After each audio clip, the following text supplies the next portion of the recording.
نتخذ له وليا مرشدا فنشهد أن لا إله إلا الله وحده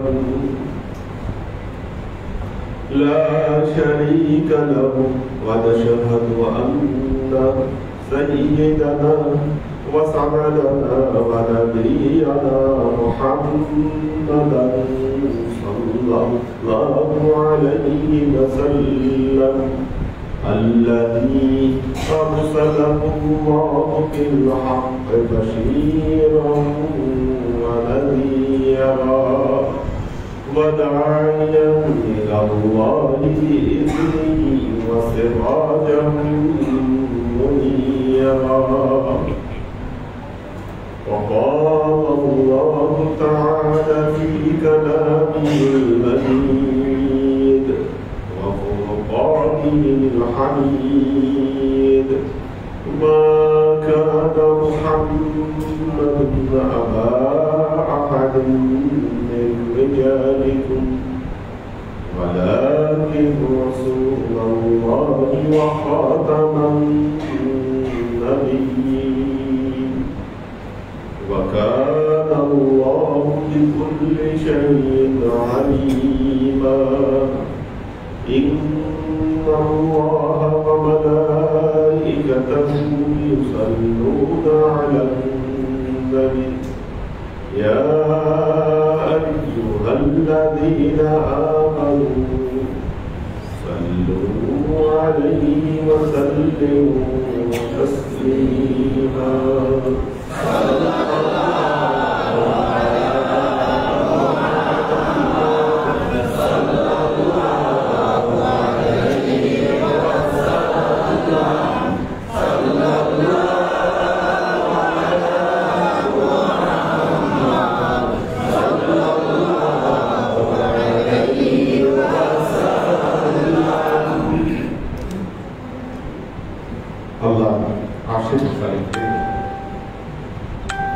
সূরা আলে ইমরান আয়াত নম্বর 142 আল্লাহ বলছেন আউযু বিল্লাহি মিনাশ শাইতানির রাজীম বিসমিল্লাহির রাহমানির রাহিম আম হাসিবতুম আন তাদখুলুল জান্নাতা ওয়ালাম্মা ইয়া'লামিল্লাহু আল্লাযীনা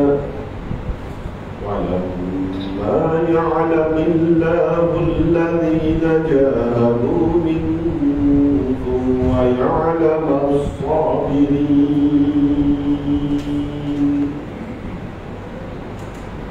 الله يشكركم أم حسبتم তাদখুলুল জান্নাহ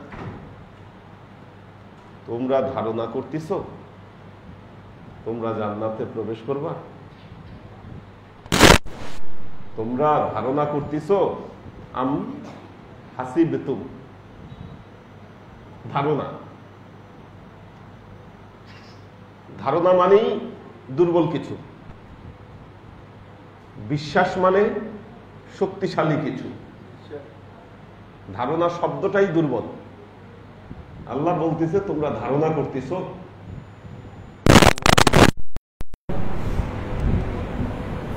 ওয়ালাম্মা ইয়া'লামিল্লাহু আল্লাযীনা জাহাদু মিনকুম অথচ আল্লাহ তাআলা এখন পর্যন্ত জানে না তোমাদের থেকে কারা জাহাদু জিহাদ করে ওয়া ইয়া'লামাস সাবিরিন এবং আল্লাহ তাআলা এটাও জানে না তোমাদের মধ্যে থেকে কারা সবর করেছে সবরের পরীক্ষাও আল্লাহকে দাও নাই জিহাদের পরীক্ষাও আল্লাহকে দাও নাই অথচ তোমরা ধারণা করছো তোমরা জান্নাতে প্রবেশ করবে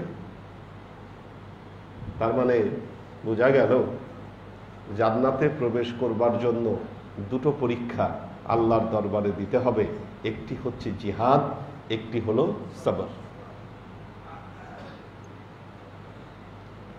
পবিত্র কোরআনে দুটো শব্দ ব্যবহার হয়েছে, একটি হলো কিতাল,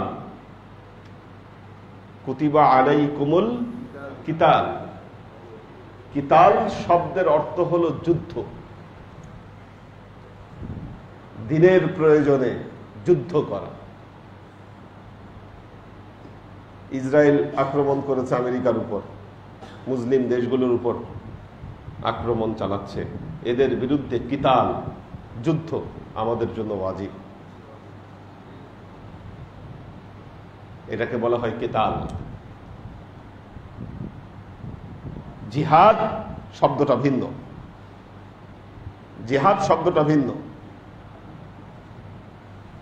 আল্লাহ পবিত্র কোরআনে অসংখ্য জায়গায় বলেছেন, ওয়াজাহিদু ফি সাবিলিল্লাহি বিআমওয়ালিহিম ওয়া আনফুসিহিম। কি কোরআনের বহু জায়গায় আল্লাহ এই কথাটা বলছে, আল্লাহর পথে জিহাদ করে। কি দ্বারা? মাল দ্বারা আর নফস দ্বারা। আনফুসিহিম, এক হলো আমওয়াল, জিহাদ করতে হয় আমওয়াল দিয়ে, মাল দিয়ে। আরেক জিহাদ করতে হয় নফস দিয়ে।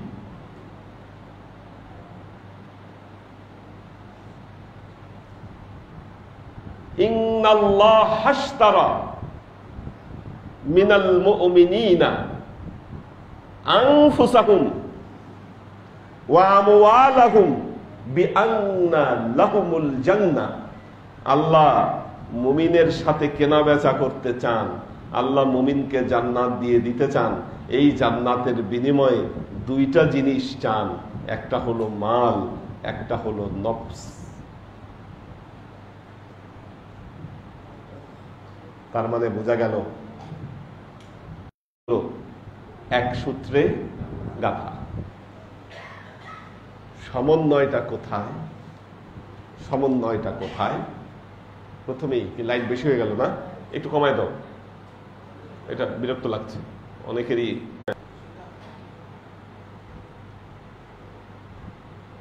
কি কোনো সমস্যা? মাল, জিহাদ, নফস এগুলো একসাথে এক সূত্রে গাঁথা। বিষয়টা কোথায়? যতক্ষণ পর্যন্ত নফস দ্বারা জিহাদ না করছেন ততক্ষণ পর্যন্ত আল্লাহ বলতেছে তোমরা ধারণা করতেছো তোমরা জান্নাতে প্রবেশ করবা।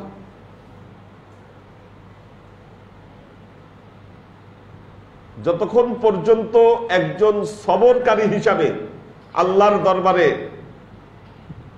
আপনি নিজেকে প্রতিষ্ঠিত না করতে পারবেন ততক্ষণ পর্যন্ত প্রমাণিত হচ্ছে না যে আপনি জান্নাতের জন্য কোয়ালিফাইড।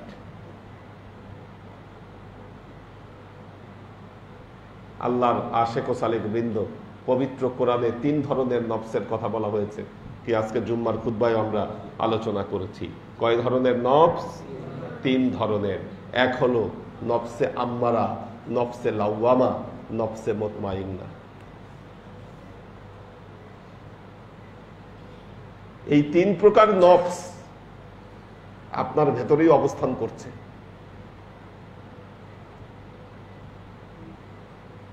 আল্লাহ বলতেছেন ইন্নান নাফসা লাআম্মারাতুম বিসসু ইল্লা মা রাহিমা রাব্বি। ইন্নান নাফসা লাআম্মারাতুম বিসসু, নফসে আম্মারা। আপনার ভেতরে আল্লাহ একটা নফস দিয়ে দিছে, এর নাম হচ্ছে নফসে আম্মারা। এই নফসে আম্মারার কাজই হচ্ছে মানুষকে খারাপ, অনৈতিক, বাজে যত রকম দুষ্কৃতিপূর্ণ কাজ, এই কাজের দিকে নফসে আম্মারা মানুষকে দাওয়াত করে সর্বক্ষণ।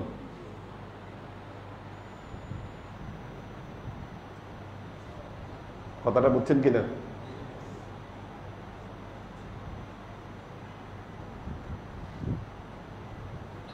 নিষিদ্ধ কাজে কার আগ্রহ নাই? কে মজা পায় না? কি কেউ যদি বলে আমার নিষিদ্ধ কাজে আমার কোনো আগ্রহ নাই, আমায় কোনো মজা পাই না নিষিদ্ধ কাজে, তাহলে তার চিকিৎসা করাইতে হবে, অথবা সে কাজ্জাব। কি ইন্নান নাফসা লা আম্মারাতুম বিসসু, মানুষ কখনো ফেরেশতা নয়, মানুষ ফেরেশতা নয়। ফেরেশতাদের নফস নাই, তাদের নফসে আম্মারাও নাই, এই জন্য তাদের বিরুদ্ধে, তাদের ভেতরে কোনো পাপ কাজের উদ্রেক হয় না। প্রতি মুহূর্তে নফসে আম্মারা আপনাকে ধোঁকা দিচ্ছে। কবরে যাওয়ার আগ পর্যন্ত আপনাকে নফসে আম্মারা ধোঁকা দিয়েই যাবে।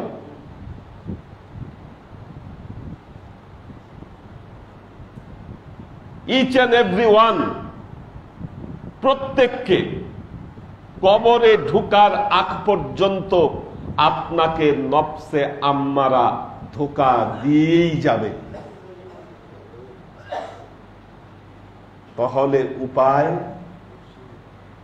আপনারা তো তরিকার সালেক, তরিকার সালেকদের সর্বপ্রথম কর্তব্য হলো এই নফসে আম্মারার বিরুদ্ধে প্রতিরোধ গড়ে তোলা। কি এটা যদি করতে পারলেন, এখনো আমাদের মধ্যে এক শ্রেণীর লোক নফসে আম্মারা যাই বলে সে তাই করে, সে নফসে আম্মারার গোলাম।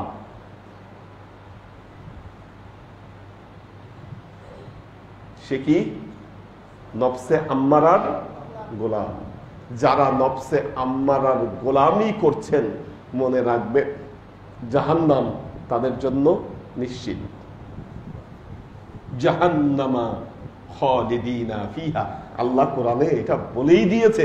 আম হাসিবতুম আন তাদখুলুনাল জান্নাহ, তোমরা ধারণা করে বসে আছো তোমরা জান্নাতে যাবা, অথচ আল্লাহ এখন পর্যন্ত কনফার্ম হয় নাই যে তোমরা নফসের বিরুদ্ধে জিহাদ করতেছো আর তোমরা সবরকারী হিসেবে নিজেদেরকে প্রমাণ করেছো। এই প্রমাণ আল্লাহর কাছে দিতেই পারো নাই, তোমরা কিসের জান্নাতে যাবা? তোমরা নামাজ পড়ে পড়ে এই কপালে দাগ ফালাই দিলে জান্নাতে যাওয়া যাবে? কি আল্লাহ বলছেন আমেলাতুন নাসিবা তাসলা নারান হামিয়া, এই কথা এমনি আল্লাহ বলে নাই। অনেক বড় বড় আমলকারী টেনে হিসড়ে কাল কিয়ামতের ময়দানে জাহান্নামে নিক্ষেপ করবে আল্লাহ। কোথায় আছেন? কি করছেন আপনারা?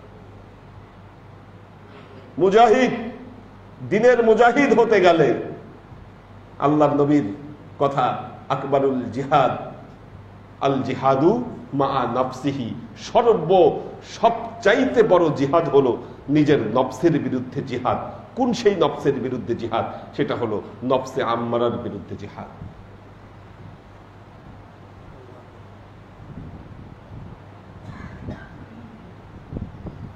একজন মানুষের জীবনে মুর্শিদ কেন প্রয়োজন?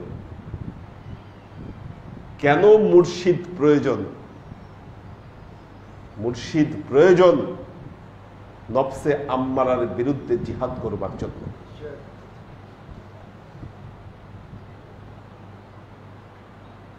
কেন?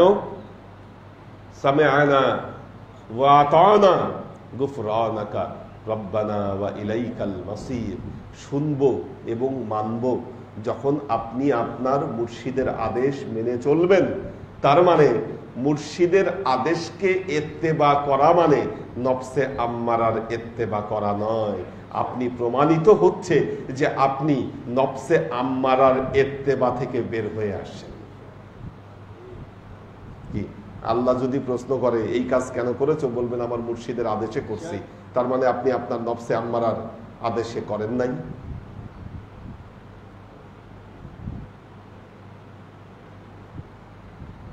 দেখেন আল্লাহর আশিক ও সালেক বৃন্দ, এটা কেন বললাম? আপনারা তরিকার সালেকের অনুসারী, তরিকার অনুসারী, আপনারা তরিকার সালেক। সালেকদের কর্তব্য হচ্ছে তরিকার মাধ্যমে আল্লাহর সান্নিধ্য লাভ করা, আল্লাহর সান্নিধ্য লাভ করা। এবং মনে রাখবেন প্রত্যেকটি তরিকার, যেটা হক তরিকার প্রথম প্র্যাকটিস হচ্ছে নিজেকে নফসে আম্মারার কবল থেকে মুক্ত করা।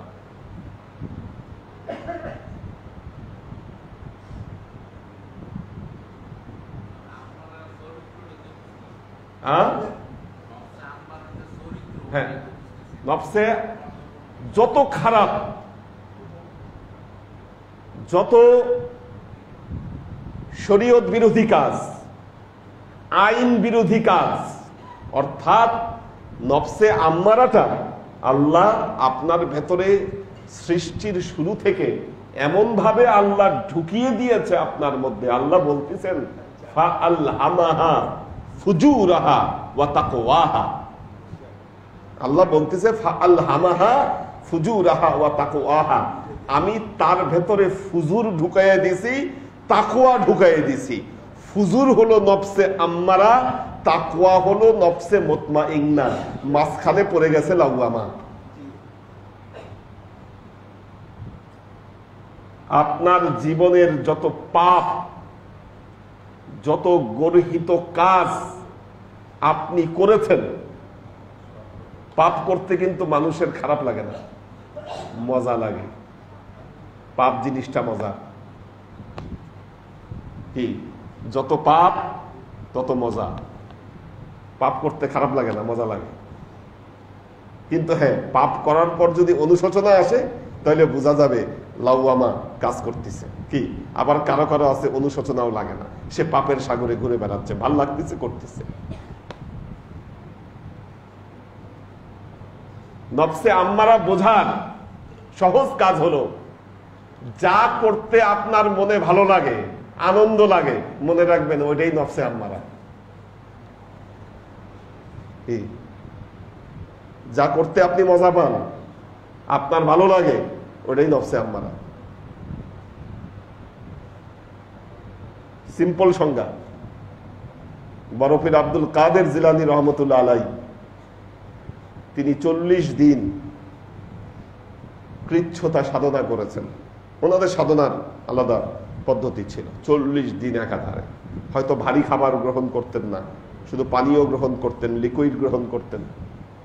40 দিন পর সামনে তিনি খাবার সাজায় রাখছেন।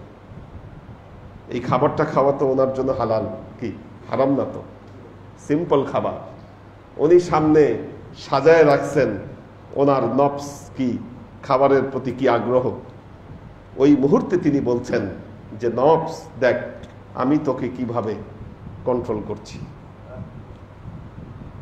এটা একজন বড় মুজাহিদ, বড় সাধকের চরিত্র। কিন্তু আমরা আরো সিম্পল জায়গায় কাইট হয়ে যাই।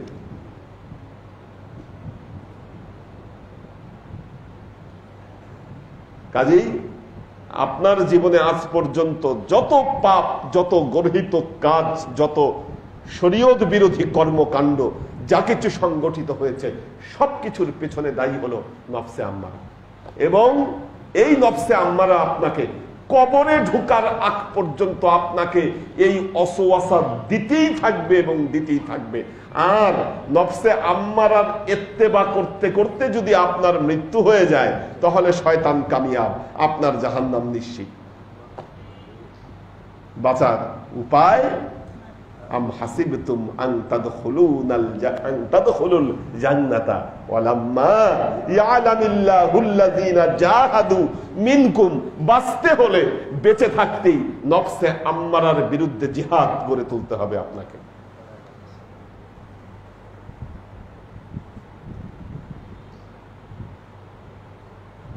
আল্লাহর আশিক ও সালেক বৃন্দ,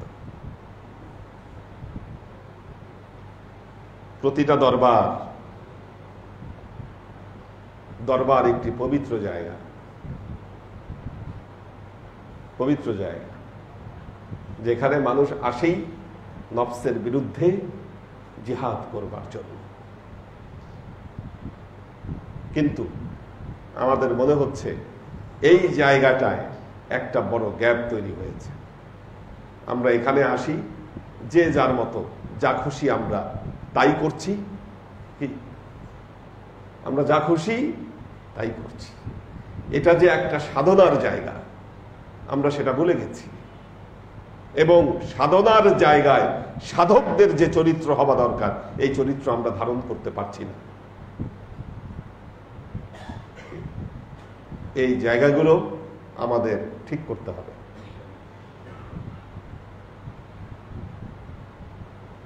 এখানে আমরা যা খুশি তাই করছি। কোরবানি, কোরবানি তো নফসের কোরবানি। এই বছর 27টা গরু কোরবানি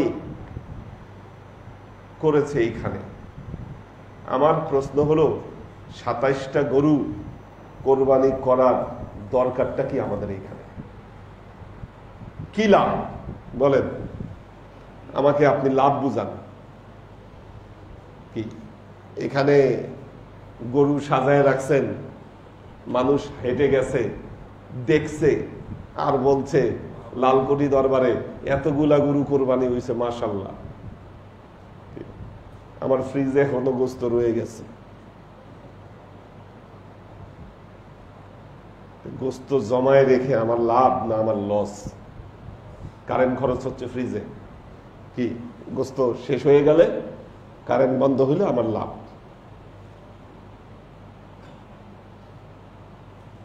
দিনে দিনে কোরবানির সংখ্যা বাড়ছে, কিন্তু আমার কোয়ালিটি হারাচ্ছে, নফসের কোরবানি হচ্ছে না। আমি কোরবানির লিস্ট দেখলাম, কোরবানি হওয়ার পর মাত্র 4-5 জনের কোরবানি ঠিক আছে, বাকি কারো কোরবানি ঠিক হয় নাই, ঠিকঠাক মতো হয় নাই। অথচ আব্বা থাকতে তো এই দৃশ্যপট ছিল না। তার মানে আপনারা কোরবানি দিয়েও নফসের কোরবানি থেকে মুক্ত হতে পারছেন না, নফসের কোরবানি দিতে পারছেন না। এর ফলে আসলে যারা সঠিকভাবে কোরবানি দিচ্ছে বা দিতে চায় তারা ডিমোরালাইজড হতে পারে।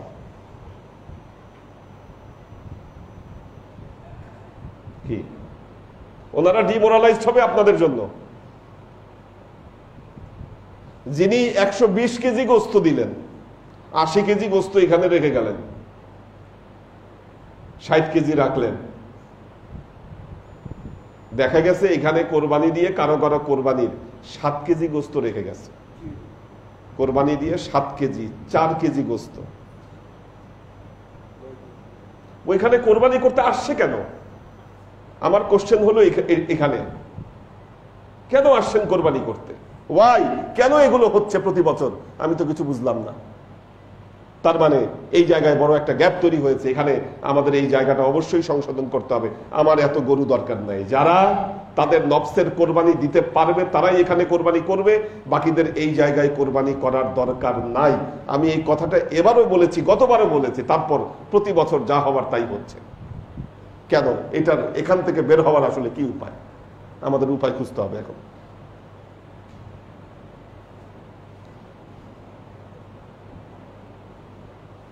উপায় বের করতে হবে আমাকে,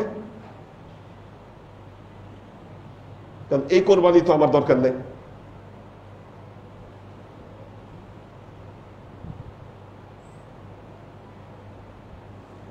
যারা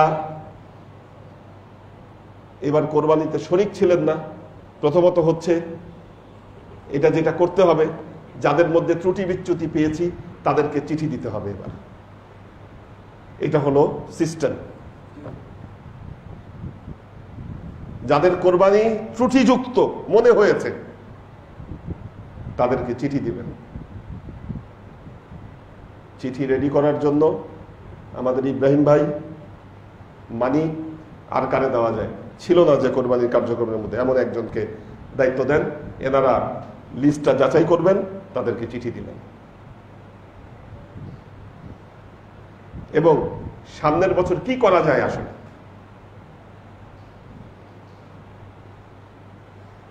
এখানে এসে লোক দেখানি কোরবানি করবেন, আমার তো এই কোরবানি দরকার নাই। 5টা কোরবানি দেন, আমার 5টা কোরবানি যথেষ্ট। যারা আছে এই গোস্ত তো আমরা মানুষকে বিলাই, কি এটা তো খাওয়া আমাদের উদ্দেশ্য না। ওই 5টার গোস্তে যে বরকত হবে এই লোকদেরকে আমরা বিদায় করতে পারবো ইনশাআল্লাহ। আমার এত বেশি কোরবানি দরকার নেই এই জায়গায়।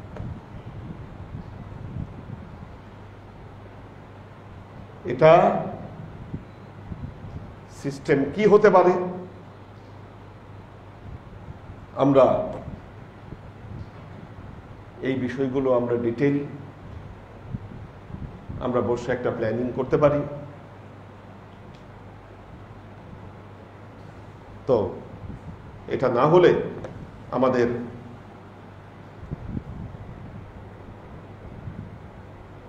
দরবারের আদব এবং এই যে সালেকদের যে চরিত্র, কাল কিয়ামতের ময়দানে আল্লাহর কাছে তো জবাব দিতে হবে।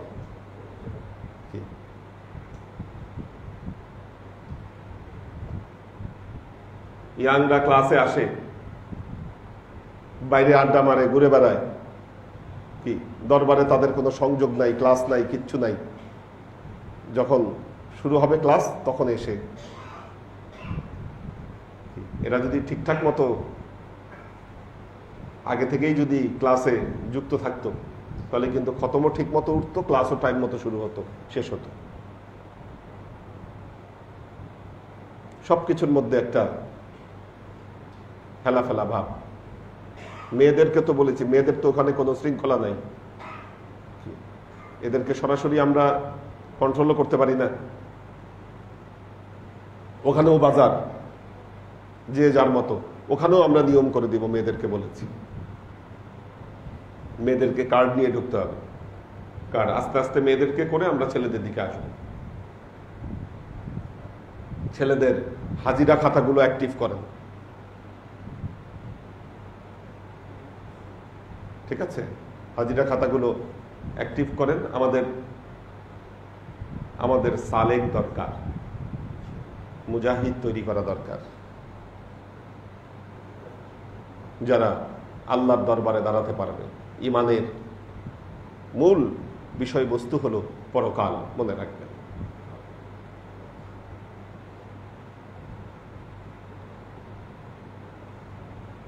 যারা আল্লাহর সাথে সাক্ষাৎ করবার আশা করে, পবিত্র কোরআনে আল্লাহ এটা নিয়েও বিশাল আলোচনা করছেন।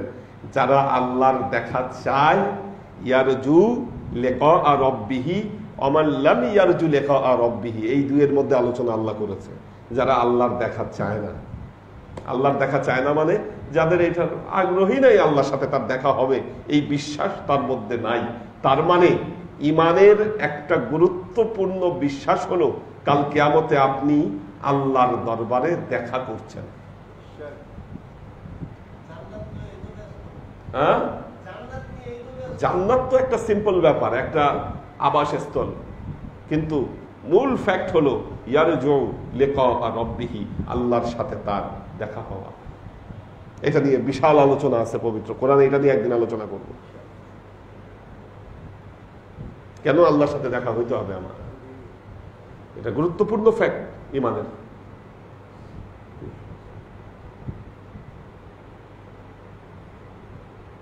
আল্লাহ বলতেছেন আন্না ফীকুম রাসূলুল্লাহ, নিশ্চয়ই তোমাদের মধ্যে আল্লাহর রাসূল আছেন।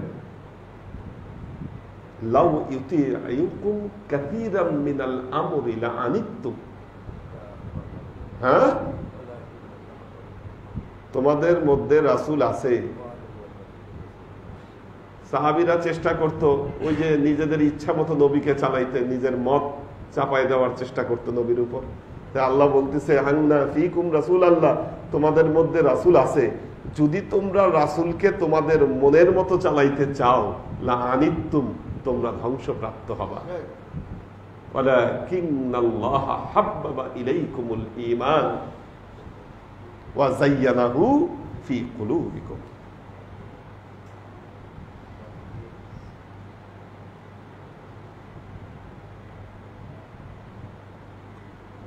আমরা তরিকার সালেক হব, কিন্তু তরিকার সালেকের প্রথম শর্তেই তো ধরা খেয়ে যাচ্ছে।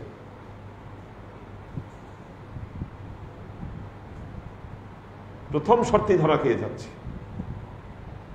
নফসের কবল থেকে, নফসে আম্মারার ইত্তেবা থেকে আমরা নিজেদেরকে মুক্ত করতে পারছি না।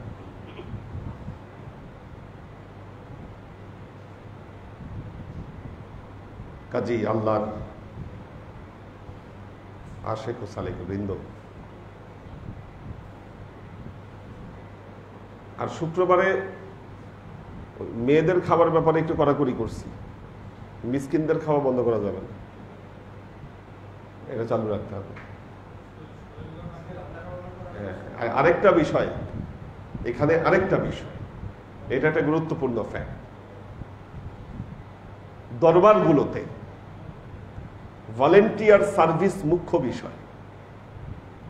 মহিউদ্দিন ভাই আজকে কত বছর রান্না করছে? কত বছর হলো দরবারে রান্না বান্না করেন? 72 সাল থেকে আজকে 2025, কত বছর? 55 বছর। কয় টাকা দিচ্ছেন মহিউদ্দিন ভাইকে? ইব্রাহিম ভাই ছেলেপেলেদেরকে টাকা দিয়া এদেরকে নষ্ট করছে। ঠিক, ভলেন্টিয়ার কাজের জন্য উনি টাকা ধরায় দিয়ে এই ছেলেপেলেগুলোকে নষ্ট করছে, এটা উনি দায়ী। এখন টাকা না দিলে কাজ পায় না, এটা একটা দরবারের। তাইলে আপনি যে নিজের নফসের কি, আপনি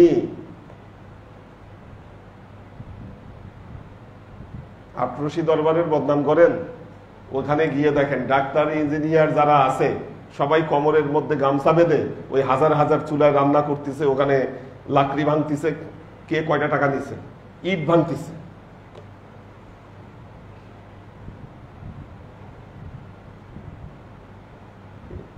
আর এইখানে একটু কাজের জন্য এদেরকে টাকা দিতে হয়। কি শুরু করছেন এখানে? কি মানে, কোথায় মোরাল জিনিসগুলো কিভাবে নষ্ট করছেন, যার ফলে আমাদের নতুন প্রোডাক্ট তৈরি হয়নি। কয়েকজন মানুষ অনুপস্থিত হলে আপনি কোনো কিছু করতে পারেন না। এখন এই ব্যর্থতা কোথায় বলেন? আজকে ওরা আসে নাই, আমাদের এই বাচ্চা ছেলেপেলে গুলা যখন আমার সাথে এতেকাফে থাকে, এরা সুন্দর রান্না করে, আমার তো এদের রান্না খাইতে সমস্যা হয়নি। এরে ছাড়া ওরে ছাড়া আপনার কাজ চলবে না, এই অবস্থা তৈরি করছেন কেন?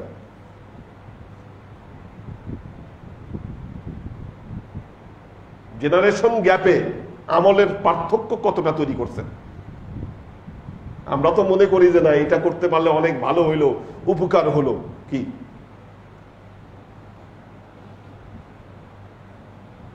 কিন্তু ভলেন্টিয়ার সার্ভিস তো হারাচ্ছে। এই ছেলেপেলেগুলো এখানে ঘোরাফেরা করে, এদেরকে লাগান না কাছে, এদের ঘোরাফেরাও কমবে, এদিক সেদিক ছোটাছুটি করে, চা খায়, আড্ডা মারে।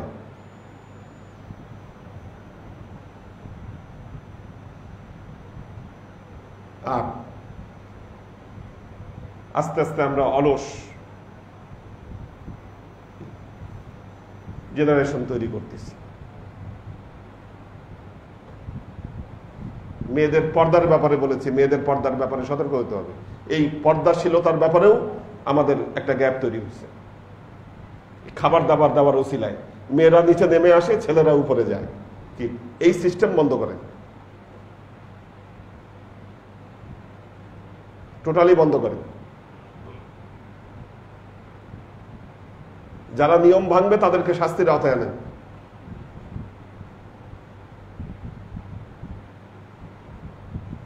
কোন ছেলে এই সিঁড়ি দিয়ে উঠবে না, এটা বন্ধ করেন। কেউই উঠবে না এখান দিয়ে।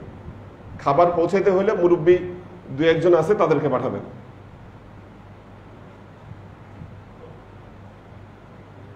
এটা ছাড়া বিভিন্ন ধরনের সমস্যা তৈরি হচ্ছে। আপনারা তো জানেনই, ওখানে গিয়েও আলোচনা হয়েছে এগুলো নিয়ে। আমরা তো সবকিছু সহজ চোখে দেখি, সরল চোখে দেখি, কিন্তু এই সহজ সরল চোখে দেখলে সবকিছু হবে না। সরলের মধ্যে অনেক গরম থাকে। আল্লাহ আমাদেরকে তৌফিক দান করুন। একটা জিনিস মনে রাখবেন, এইবার হজে আমরা প্রথম গিয়ে খুব বিরক্ত হয়েছি। 5 ওয়াক্তে গলার মধ্যে নুসুক কার্ড, ওরা যে কার্ড দিছে, এই কার্ড ঝুলাইয়ে নিয়ে যাইতে হয়েছে।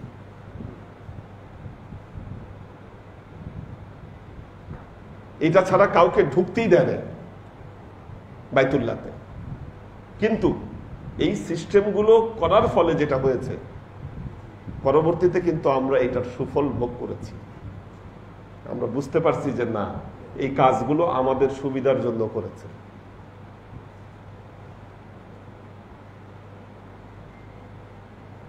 সিস্টেম, এটার প্রাথমিক ফল তিতা, ঔষধের প্রাথমিক ফল তিতা, কিন্তু এটার ফলাফল ভালো।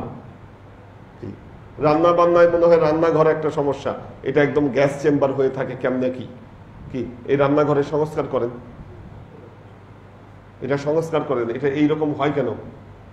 এটা যে গ্যাস চেম্বার হয়ে যায়, রান্না করতে এত কষ্ট হয়, কষ্ট হলে তো আপনি ভলেন্টিয়ার পাবেন না রান্না করতে।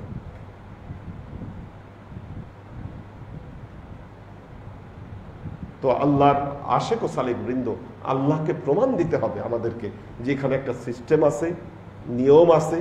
এই জায়গায় কেউ ঢুকলে তাকে কি নফসের সাথে জিহাদকারী একজন সালেক হতে হয়। এই প্রমাণ যদি আমরা দিতে পারি, আমরা কামিয়াব, আমরা কামিয়াব। আল্লাহর দরবারে আমাদের জবাব প্রস্তুত, আল্লাহর রহমত আমরা পাবো, এবং সকল কাজে আল্লাহ আমাদেরকে বরকত দিবেন ইনশাআল্লাহ। বারাকাল্লাহু লানা ওয়া লাকুম ফিল কুরআনিল আযীম ওয়া নাফা'ানা ওয়া ইয়্যাকুম লা আয়াতি ওয়াজ যিকরিল হাকীম ইন্নাহু তাআলা জাওয়াদুন কারীমুম মালিকুন বার রাউফুর রহিম। দেখি কারা আছে।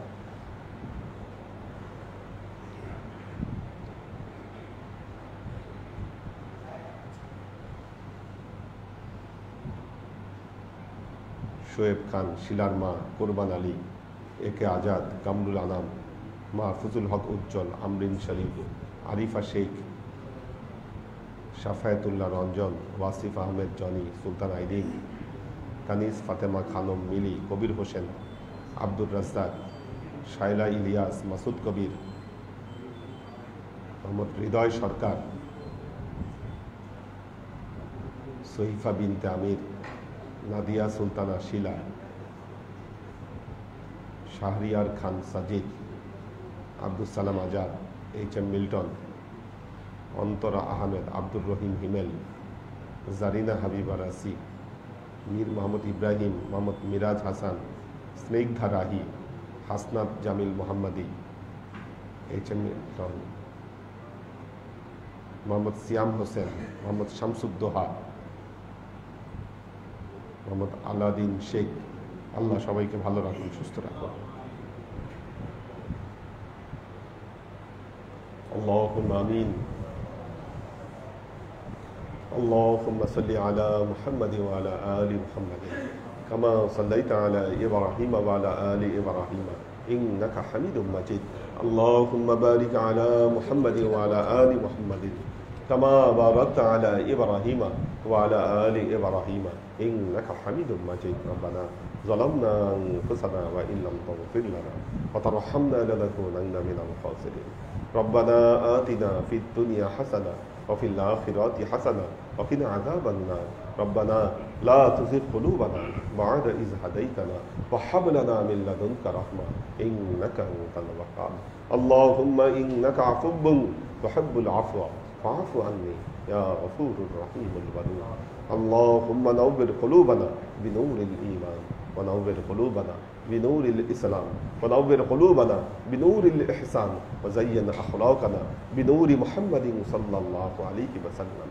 اللهم إنا نسألك علما نافعا رزقا واسعا عملا مقبولا شفاء من كل داء قلبا خاشعا ذهنا ذاكرا إيمانا قابلا توبة قبل الموت راحة عند الموت ونجاة بعد الموت. اللهم إنا نسألك رحمتك في كل درجة فلاح في كل أمر ونعوذ بك من الشرك والشك والنفاق والبدعة ومن كل وسوسة الشيطان.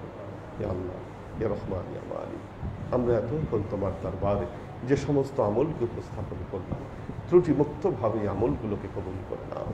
তুমি আমলের যাজা আমাদের পেয়ারা নবী হযরত মুহাম্মদ মুস্তাফা সাল্লাল্লাহু আলাইহি ওয়াসাল্লামের কাছে পৌঁছে দাও। আল্লাহ, আমাদের নবীর পরিবারবর্গের কাছে তুমি এর যাজাকে পৌঁছে দাও। এই দুনিয়ার সমস্ত আম্বিয়াই কেরাম, সাহাবাই কেরাম, তাবাঈন, তাবেঈন, ওয়ালি আউলিয়া, গাউস, কুতুব, আমাদের মা বাবা, ভাই বোন, আত্মীয় স্বজন, এই দরবার থেকে যত পীর ভাই বোন চলে গেছে সবার রূপে তুমি এক যাজাকে পৌঁছে দাও। তুমি তোমার হাবিবের ওসিলায় আমাদের সবাইকে কবুল ক্ষমা করে দাও।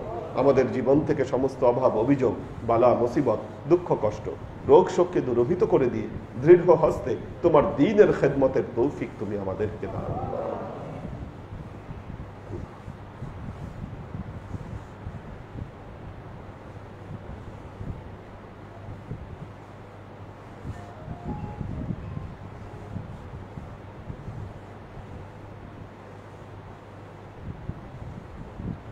سبحان ربك رب العزة عما يصفون سلام على المرسلين والحمد لله رب العالمين واجعل آخر كلمتنا عند الموت لا إله إلا الله محمد رسول الله صلى الله عليه وسلم.